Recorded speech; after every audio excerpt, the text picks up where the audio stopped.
Welcome to F1 Auto Accessories Shop. Good day mga kapuan. For today's video, ito po, may customer po kami dito, Suzuki Swift. Bali nilagyan po namin ito ng Lenovo Android G unit. Bali ito mga kapuan, ang pwesto ng ating reverse camera. Dito po namin siya nilagay. Yan, bali ang ating reverse camera ay high definition with night vision. Tara mga kapuan at silipin natin yung finished product. Ipapakita ko po sa inyo kung ano yung outcome ng kinabit nating Lenovo Android G unit dito po sa Suzuki Swift. Ito mga ka-upward ang outcome ng kinabit natin. Napakalinis po at napakagandang tingnan. Ang ating pong Lenovo Android G unit ay 10 inches po. 10 inches po ang kinabit natin dito dahil yun po ang pitch sa kanyang panel frame.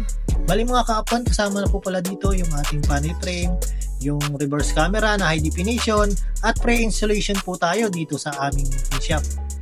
Ang specs nga po pala nitong ating Lenovo Android unit ay 2GB RAM, 32GB ROM, Apple CarPlay at meron po itong Android Auto, quad-core processor po. Ito mga kapwa ng ating reverse camera na napakaliwanag dahil ito ay high definition.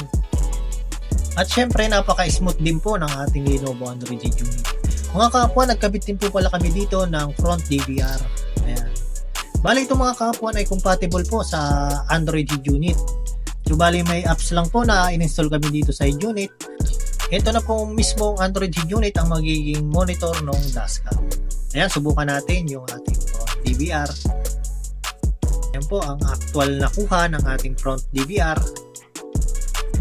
Maliwanag yan mga kapuan, lalo na sa actual.